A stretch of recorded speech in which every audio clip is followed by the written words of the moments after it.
समाई फसव्वाहुन्ना सबअ समावात व हुवा बिकुल्लि शैइन अलीम। वही है जिसने जो कुछ ज़मीन में है सब तुम्हारे लिए बनाया, फिर उसने आसमान के बनाने का कस्द फरमाया तो ठीक 7 आसमान बनाए और हर वो शय का खूब इल्म रखता है।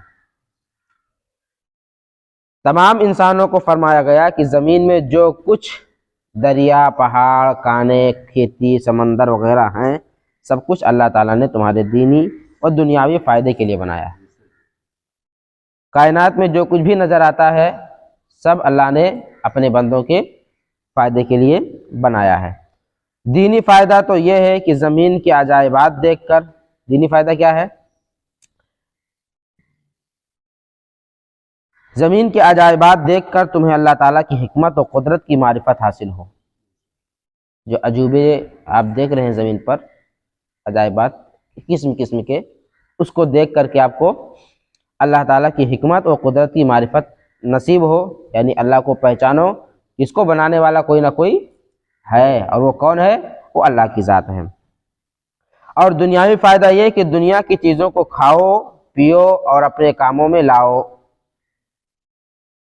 तमाम किस्म के मेवे, खाने की चीज़ें है कि नहीं, अल्लाह ने पैदा की हैं, जिसको खाने के बाद इंसान सोचता है कि अल्लाह किस चीज़ में क्या रख दी है। जब तक अल्लाह ताला की तरफ से कोई खाओ पियो और अपने कामों में लाओ, जब तक अल्लाह ताला की तरफ से कोई ममानियत ना हो, अल्लाह की जानिब से कोई ममानियत ना हो, तो उन नेमतों के बावजूद तुम किस तरह अल्लाह ताला का इनकार कर सकते हो? इतनी सारी नेमतें पाने के बाद भी तुम किस तरह अल्लाह ताला का इनकार कर सकते हो? एक अहम कायदा है, इस आयत से मालूम हुआ कि जिस चीज़ से अल्लाह ताला ने मना नहीं फरमाया वो हमारे लिए मुबाह व हलाल है, और जिन चीज़ों से को अल्लाह ने हमारे लिए मना फरमा दिया वो चीज़ें हमारे लिए क्या हैं? हराम हैं। तो जिन चीज़ों को अल्लाह ने हलाल फरमाया है उस चीज़ों को खाने में कोई ममानियत नहीं है। अब अगर किसी को ना पसंद हो, पसंद की बात अलग है, तो उसकी बात अलग है, लेकिन उसको क्या कहते हैं, हराम नहीं कहा जाएगा। हाँ, अब चलो मिसाल के तौर पे आपको बता दो, जैसे बहुत सारे लोग अरहर जानते हैं ना, अरहर की दाल, उसको कुछ लोग पुराने ख्यालात के लोग जो है उसको कहते हैं कि अरहर की दाल पे फातिया नहीं जायज़ है, मछली पर फातिया नहीं जायज़ है। कहते हैं ना कुछ लोग कि मैं कभी कभी सवाल पूछते हैं लोग कि मछली पे फातिया करना जायज़ है कि नहीं जायज़ है, मछली पे फातिया कराना चाहिए कि नहीं चाहिए। एक बार तो हमारे गांव में थे, तो एक मरतबा आके पूछे हजरत, कहीं कि हजरत ये बताओ सेवई पर फातिया हुई कि ना हुई?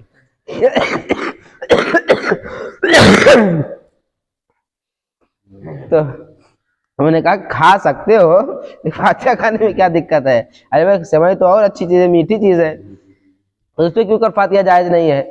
तो बहुत सारे लोगों का ख्याल होता है कि मछली जैसे कि उससे जो है बू आती है ना, तो कहते हैं उसमें फातिया नहीं है। क्यों? खाते हो तो कोई दिक्कत नहीं है, तो फातिया क्यों नहीं है?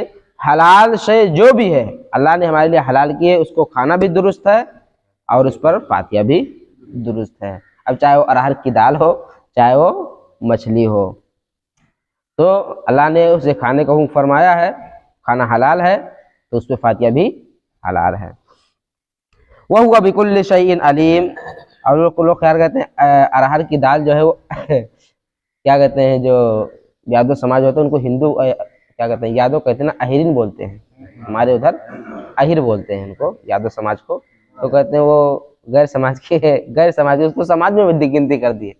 ऐसा ख्याल करना या ऐसा सोचना क्या है? गलत है। ऐसा कुछ भी नहीं है शरीयत में। वह हुआ बिकुल्लि शैइन अलीम, और वो हर शय का खूब इल्म रखता है। कायनात की तख्लीक और उसे वजूद में लाना अल्लाह ताला के कामिल इल्म की दलील है, क्योंकि ऐसी हिकमत से भरी मखलूक का पैदा करना एक एक शय का इल्म रखे बगैर मुमकिन और मुतवस्सिर नहीं। काफिर मरने के बाद जिंदा होने को नामुमकिन समझते हैं। लोग ख्याल रखते हैं ना कि मरने के बाद फिर इसीलिए तो इन लोग जला देते हैं, नामो निशान मिल जाए तो किससे हिसाब किताब होगा? जब कोई रहबे न करे तो किससे हिसाब किताब होगी? लेकिन उनको पता नहीं है कि जब तुम कुछ न थे तो एक कतरे से अल्लाह ने आपको इंसान बना दिया, तो अल्लाह चाहेगा तो आपको वैसे ही आपको फिर दोबारा जिंदगी का, तुम नदी में नहीं, चाहे गंगा चाहे मैया किसी भी को दे दो, कहीं भी फेंक आओ, कहीं भी उठाओ, वो वहां से भी अल्लाह ताला उसको जिंदा फरमा करके उसे हिसाब किताब ले लेगा। आपको बता दें कि ये क्या बोलते हैं, मेडिकल की बात, इंसान को दफन करने के बाद में, कब्र में जब रखा जाता है, दफन करने के बाद इंसान सड़ गल जाता है, खत्म हो जाता है ना, कुछ भी बाकी नहीं रहता है। लेकिन एक हड्डी है, आपकी रीढ़ की जो हड्डी है, एक कमर के पास में एक छोटी सी हड्डी है, इतनी सी, वो हड्डी कभी नहीं गलती। और कल क़यामत के दिन अल्लाह ताला उसी हड्डी के जरिए से आपको जिंदा फरमाएगा। तो कोई कहे कि सड़ गए, गल गए, या जला दिए, फूंक दिए, फेंक दिए, तब हिसाब कैसे होगा? ये सब क्या है? गलत है, ऐसा कुछ भी नहीं है। अल्लाह जब कुछ न थे तो पानी के एक कतरे से अल्लाह इंसान बना दिया, तो फिर अल्लाह इस चीज पर कहा तुम कुछ भी कर दो। इसी बात को समझने के लिए हजरत ईसा अलैहिस्सलाम का क्या कहते हैं, हजरत इब्राहीम अलैहिस्सलाम ने इस चीज़ को समझने के लिए जो है इसरार जारी फरमाया, तो अल्लाह ताला ने फरमाया कि ऐ इब्राहीम पहाड़ पे जाओ और एक परिंदा को ज़िबा करो, और ज़िबा करने के बाद में उसकी एक एक बोटी करके पूरी चारों तरफ फेंक दो। उसके बाद में फिर उनको फेंक दिया गया। जब फेंक दिया हज़रत इब्राहीम अलैहिस्सलाम, तो अल्लाह ने हुक्म दिया कि ऐ इब्राहीम अब सबको बुलाओ। तो आवाज़ दे, तो हज़रत इब्राहीम या रब, अब बोटी बोटी करके चारों तरफ फेंक दिया, वो कोई जिंदा कैसे हो सकते हैं? तो रब ने फरमाया आवाज़ दो। हज़रत इब्राहीम अलैहिस्सलाम ने आवाज़ दी, तो जिधर से जितनी भी बोटियां उन्होंने फेंकी सब आ करके और एक जगह जमा हो गई, और फिर वो क्या हुआ, एक परिंदे की शक्ल बन गया।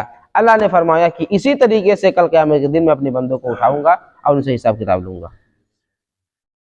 तो अल्लाह हर शय पर कादिर, इन्ना अल्लाह अला कुल्लि शैइन कदीर व हुवा बिकुल्लि शैइन, अल्लाह हर चीज पर कादिर है। काफिर बनने के बाद जिंदा होने को नामुमकिन समझते थे। इन आयतों में काफिरों की अकीदे को गलत व बातिल होने पर एक अजीम दलील कायम की गई है, जबकि अल्लाह ताला कुदरत और इल्म वाला है और जिस्म हयात की सलाहियत भी रखता है, तो मौत के बाद दोबारा जिंदा करना कैसे नामुमकिन हो सकता है? रब तबारक व तआला की बारगाह में दुआ है कि अल्लाह ताला हमें अकायदे बातिला से बचने की तौफीक अता फरमाए और अल्लाह का अपना फरमा बरदार बनाए, उसके तरीके पर अमल करने की तौफीक अता फरमाए। अस्सलामु अलैकुम वरहमतुल्लाहि वबरकातुहू। मैं हूं मोहम्मद जहांगीर आज़मी और आप हमारे यूट्यूब चैनल इल्लियीन ब्लॉग से जुड़ने के लिए सब्सक्राइब करें और बेल आइकन प्रेस करें।